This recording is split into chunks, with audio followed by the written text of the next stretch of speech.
banyak pemain baru, mereka juga berjuang di sini sama seperti saya, dan kita akan berjuang dengan baik dan semoga nanti saya masih bisa dipilih lagi.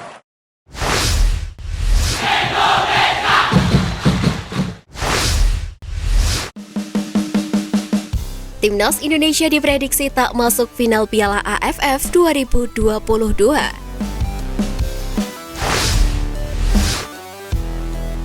Hasil drawing Piala AFF 2022 turut menjadi perhatian pakar sepak bola ASEAN Steve Darby. Sebagaimana diketahui di Piala AFF 2022, Timnas Indonesia tergabung di grup A bersama Thailand, Filipina, Kamboja, dan juga pemenang antara Brunei Darussalam atau Timor Leste. Sedangkan di grup B diisi oleh Timnas Vietnam, Malaysia, Singapura, Myanmar, dan Laos. Menanggapi hasil undian ini, Steve Darby memprediksi Vietnam dan Malaysia bakal mewakili grup B menjadi tim yang lolos ke babak semifinal. Sedangkan dari grup A, pria kelahiran Liverpool, Inggris itu menilai Thailand dan Indonesia lah yang lolos.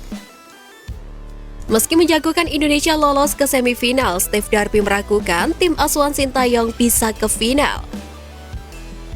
Menurutnya, tim Vietnam dan Thailand merupakan dua tim yang berpeluang besar mencapai babak final Piala AFF 2022. Sebagaimana diketahui, Steve Darby merupakan mantan pelatih timnas Thailand dan juga malang melintang melatih klub Malaysia serta Singapura.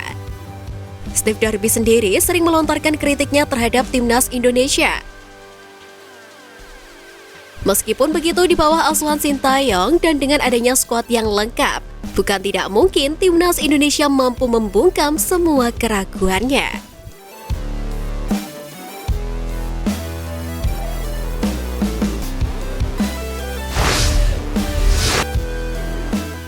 Kehebatan Sintayong bersama timnas Indonesia. Pertama, meregenerasi timnas Indonesia. Racikan tim Sintayong di timnas Indonesia membuktikan masa depan sepak bola negeri ini bakal cerah. Sederet pemain muda berprestasi satu persatu mulai muncul. Banyak di antara mereka yang kini berkarir di luar negeri. Yang paling terlihat sewaktu di Piala AFF 2020. Tim yang mayoritas berisi para pemain muda berhasil mencapai partai final. Meski gagal meraih gelar setelah takluk dari Thailand, namun hal itu sudah menjadi pencapaian yang luar biasa.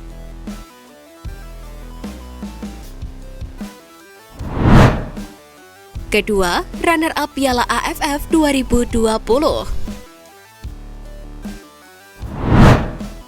Status runner-up Piala AFF 2020 menjadikan timnas Indonesia asuhan Sintayong patut diwaspadai tim lain. Hanya satu ganjalan timnas Indonesia jika bertemu dengan tim yang dirasa lebih kuat seperti Vietnam dan Thailand. Tentu pengalaman di edisi 2020 menjadi modal berharga Sintayong membentuk tim saat ini yang akan berlaga di Piala AFF 2022.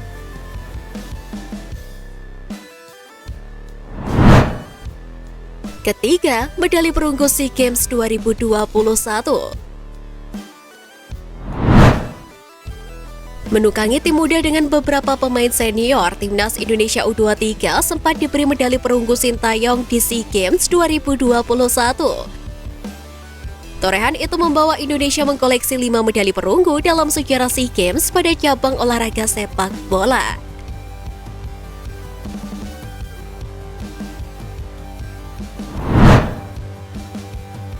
Keempat, ranking FIFA melesat.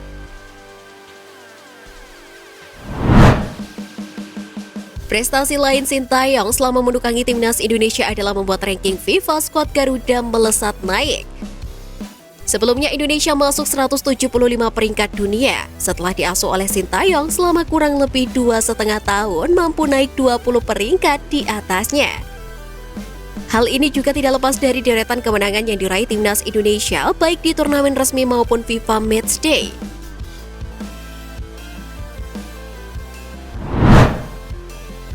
Kelima, lolos Piala Asia 2023.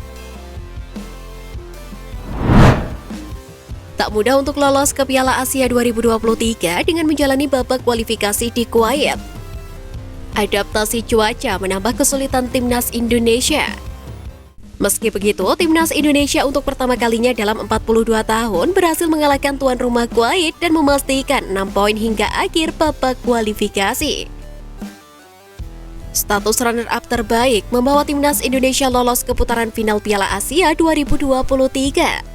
Tangan dingin Sintayong benar-benar memberikan harapan tinggi.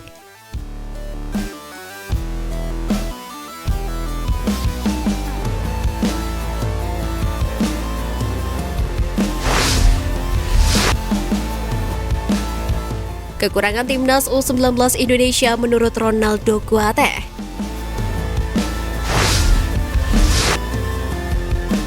Jelang kualifikasi Piala Asia U20 2023, timnas Indonesia U19 terus mempersiapkan diri secara intensif.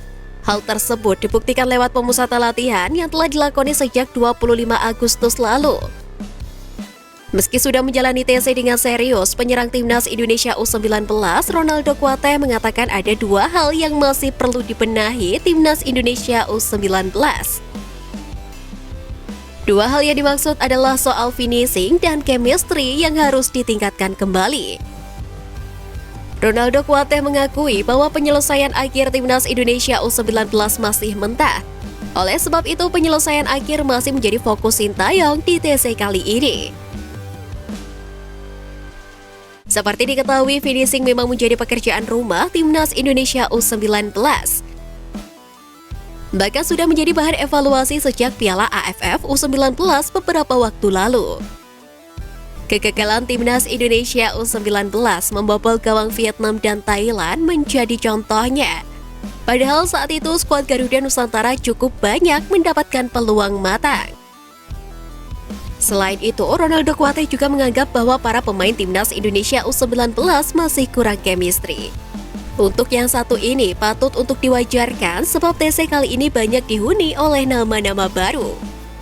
Dengan bergulirnya kualifikasi Piala Asia U20 pada 14 September mendatang. Tentu, Sintayong masih memiliki banyak waktu untuk mengatasi permasalahan skuadnya tersebut.